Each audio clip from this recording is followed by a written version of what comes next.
একজন ভদ্রমহিলা, ধরে নিন তার বয়স ৪৫, এই বয়সের একজন ভদ্রমহিলা, তার বাড়ি এই আমরা যেখান থেকে কথা বলছি হাসপাতাল থেকে বা হাসপাতালের বারান্দার থেকে দাঁড়ালে তার বাড়ি দেখা যায়, এত কাছাকাছি বাড়ি।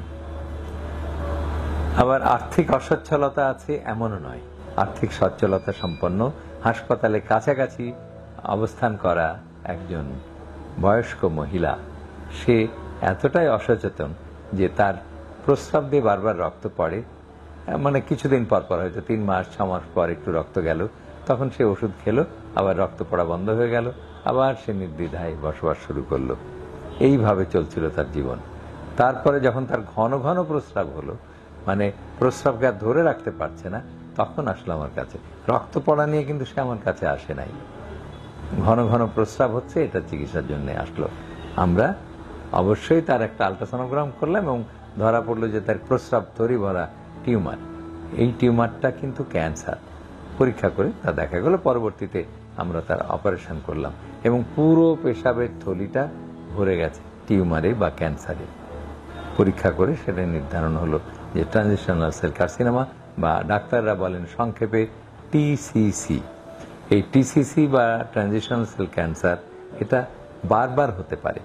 একবার আমি অপারেশন করে দিলাম, বারবার হতে পারে, আবারও হয়তো ৩ মাস পরে, ৬ মাস পরে, ১ বছর পরে হতে পারে। কাজেই প্রতি 3 মাস পর পর সিস্টোস্কোপি করে দেখতে থাকতে হবে যে আবারও হলো কিনা। যে কথার জন্য আমরা এই গল্পের সূত্রপাত করলাম সেটা হলো, দেখেন এই ভদ্রমহিলার বাড়ি, ভদ্রমহিলা কিন্তু নিজে একজন বয়স্ক ভদ্রমহিলা, আর্থিক সক্ষমতাও আছে এবং হাসপাতালে কাছাকাছি বাড়ি, অথচ চিকিৎসা নিল সে অনেক পরে।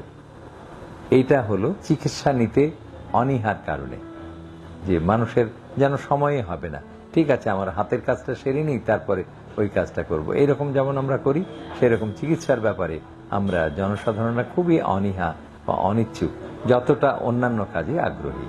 কাজে কারো প্রস্রাব দিয়ে রক্ত গেলে অবশ্যই একজন ইউরোলজিস্ট বা বিশেষজ্ঞ চিকিৎসকের কাছে যাবেন এবং পরীক্ষা নিরীক্ষা করে নিশ্চিত না হওয়া পর্যন্ত পরীক্ষা করবেন যে আপনার টিউমার হয়েছে কি হয়নি।